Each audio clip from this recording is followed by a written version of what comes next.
Hi guys, welcome to Tony's Diary. I'm your girl Tony, and today I'm back with another video. In today's video, I'll be talking about my journey getting baptized when I was 10-year-old. I'm gonna also talk about what it was like when I went to high school, the peer pressure and all of that. And also I'll be touching on when I reconsidered getting back in church. Alright, so if you're interested in that video, please subscribe to the channel, stay tuned, stick around. Let's take our time and explain everything what was happening. And also please remember to turn on that post notification because I want you to be notified whenever I drop another video. All right, so let's get straight down into it. When I was about 10-year-old, I asked my mother to get baptized, and she was like, Tony, and why you want to get baptized? I said, Mommy, everybody's getting baptized, I want to get baptized, because there was a number of us getting baptized that day, about 7 or 10, and I'm not sure, but I'm just guessing that's the amount. It was a lot of persons.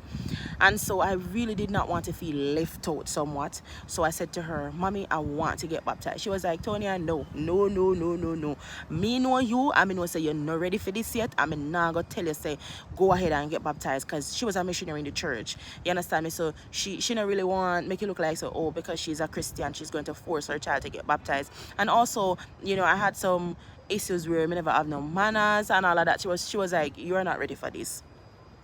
Anyways, I said to her, Mommy, if you don't make me get baptized, I'm a dead tomorrow morning, you have to go answer to God because you stop me from get baptized. So she was thinking about it long and hard, and she was like, all right, you know what, I'm gonna make you get baptized. And I got baptized. Life for me was not hard at that time because I was a child. So I didn't have unsafe parents where they went to parties, or I had influence in certain ways. So it was easy for me then. A few years passed, my mother got an opportunity. She went to Cayman. I did GSAT at the time because, you know, it's now changed to PEP. And I did GSAT, and so I had to go to the country to live with my sister. And that's where I went to high school and spent five and a half years there. While I went to high school, there was a lot of pressure. When I say pressure, I mean pressure. My ears weren't pierced. I couldn't wear pants because, you know, back then, before things kind of changed, the Pentecostal church, they don't wear pants, and my sister has been a Christian all my life, likewise my mom. So therefore, they don't wear makeup, they don't wear jewelries, so none of the ears are pierced or anything like that. I'm the only one with my ears pierced. Also my brother, he did it too, so I guess I'm not the only one. And also they don't wear pants, so the pressure was really on. So I was like, okay, I'm going to sports day, how it's gonna look for me to be in skirt? So then and there I started having issues with how I had to present myself, and I was feeling a little bit pressure that I'm young and I'm not able to enjoy my life. So I was just rebelling, and I was just doing things that it was just questionable as a child. I remember one day I wanted to pierce my ears. I was at my sister's family's house, right? That's in Lacovia. I want to get it right, you know, because I want to tell the story right. And while I was there, their ears are pierced. So I was like, I want to get my ears pierced, but I didn't have any money. I was broke, girl. So I was like, oh my God, get my ears pierced. She was like, I have 2 medicated earrings in the house, you know, you want them? I'm like, you know what? Give me them. I'm going to use them. And guys, I sit down on a stool in mama's room. And let me tell you, I kid you not, I did not clean the ear with any alcohol. I did not have what you call it, the gun that they used to pierce the ears. I did not have that. I just took the earring. I didn't even use a wipes or something to clean the ear. I just took the earring and I just boom, and I just punched her the ears just like that. And when Shanae was like, Shanae, you're serious? You're really pushing the earring in your ears? I'm gonna say, give me the next one. I show me, I go show you something. Come, I want my ears to pierce, and whatever it take, me I go do it. Anyways, I did the second one, and just like that, things started to change. I started to like how I look. I started to like how I feel, and I felt like I belong at school. Like when I'm around my friends, I don't feel out of place anymore. I felt a sense of belonging. And so sports day and fair day and all the other activities would have, you know, been approaching, and I was like, Mommy, I need money to buy a pants, you know, because so on and so forth. Tina was like, you're not wearing a pants, you're not wearing a pants. I was like, Mommy, me can't deal with this, you know, because she know I'm wearing no pants. Oh my God, go to school. Me my prenup brain, I try, you know, trick them. Oh, you take a look for me go to school in a skirt. Next thing boy, I look up and my foot them or something. you know, say girl start use her head or whatever. Sister never did a bite. Sister never did a bite. But for some reason, I felt like I could get my way with my mom. And I don't think it's because she was soft.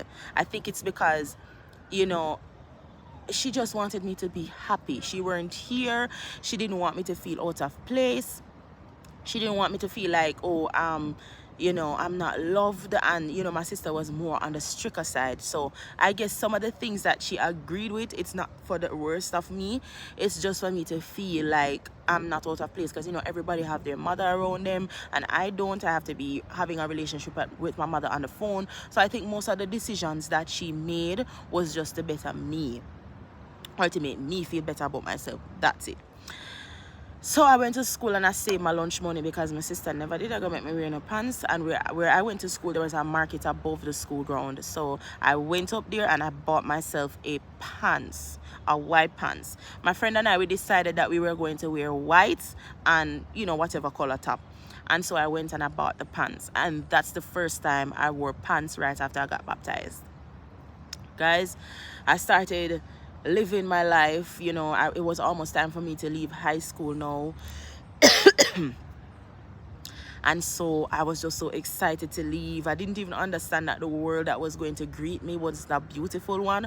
But I didn't even care about that. I just wanted to live my life. I just wanted to have fun. And so I did CXC, and whoops, just like that, I was out of high school.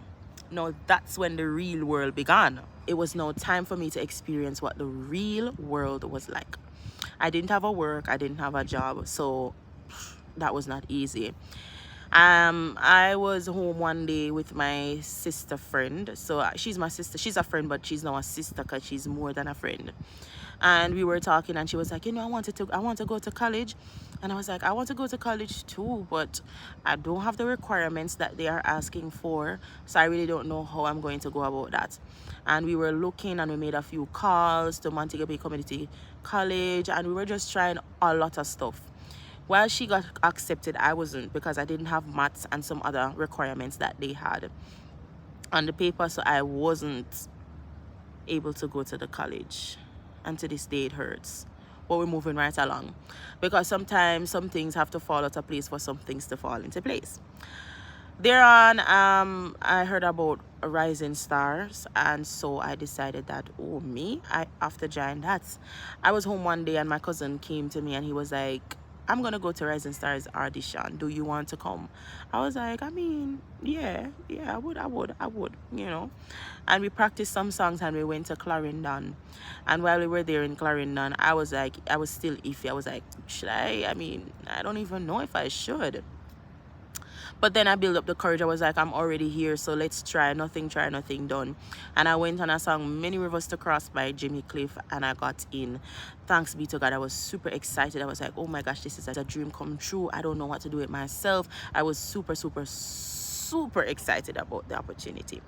Anyways, moving forward from that, I was there and I was like, all right, then I go into the competition now, and you know, me I warm up the voice and me I preserve the voice, and I got me feel good enough. I say, oh, me I boss I know. Anyways, the competition started and I didn't get a call. I was like, why me? But then little did I know, little after that, I would have gotten a call that I am Aline's wild card, and that was the best day of my life. That was one of the best calls that I've ever received. I was so elated. It was just that it's something that I just cannot explain. But just like that, I was a part of the competition and life happened. I did not win. I was placed 5th in the competition. It was a very good competition, by the way, and I would have had a story on my YouTube channel, so if you're interested into that, you can go ahead and watch it. I was so excited, guys. I was super excited, but like I said, I didn't win, and I felt heartbroken because I really thought that I could have. But to be honest, the competition was stiffer than I thought. There was a lot of wonderful singers that year. So after I left there, I went on with my life. I got to work in Negril at a hotel. That's Beaches Negril Resort and Spa. And that was one of the best work for me. I enjoyed working there. And so, you know, right after that, I resigned that work because it was just a lot going on. There was this lady who just started working there. She was just a whole lot. She was just her personality and ours weren't, you know. So a lot of us resigned, and so the real hurt started to kick in, and it was not easy for me. All right, so moving from that, I was at home and I was just so stressed out. I was just so stressed. I was like, what did I do to deserve this? Why is life so rough for me? Nothing is going on. I do not have a job. I'm literally struggling. You know, all the money that I saved up from the other work, you know, everything is going downhill. I have to be touching this money. I have to be doing that. And yes, like I said, my mother and my father were helping, but at the same time, I'm an adult. So certain things I had to hold on for myself. And so I was home one day and I decided that I'm definitely gonna go back in church. I cannot do this anymore.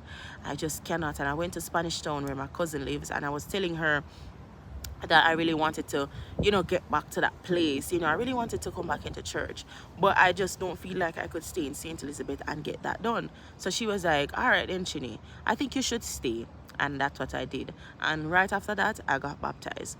So I'm just gonna say this: it's not an easy road. Christianity is one of the hardest road that anyone can walk, because life changes right after you have took that vow, and it's a very serious vow, and we really don't want to play with that vow. And I mean, you know, when you're in the world and when you have a little boyfriend and you know you're sexually active, you can't have sex anymore, or you know you have a little spooky and him could have given one little money, you're not in a relationship because you're not supposed to fornicate. So then, you know, things kind of turn up. But I'm saying this to say to someone that God has been so good over the years to me that I simply cannot complain. It doesn't matter what I've been through, I simply cannot complain. I'm saying to you right now that is watching this, if you feel doubtful, if you feel like it's not going to work, if you feel like you want to give God a chance, give him a chance. Don't worry about what tomorrow is going to bring. All he wants and all he needs, all he wants and all he needs is your yes. And once you say yes to him, he will turn your life around in such a way that you'll never imagine that you're living that life. He will open doors for you that you honestly did not even think, or in a million years put into consideration that you would be there. Give God a chance in your life right now. I'm saying to someone that it's not going to be an easy road. The journey is not going to be easy at all.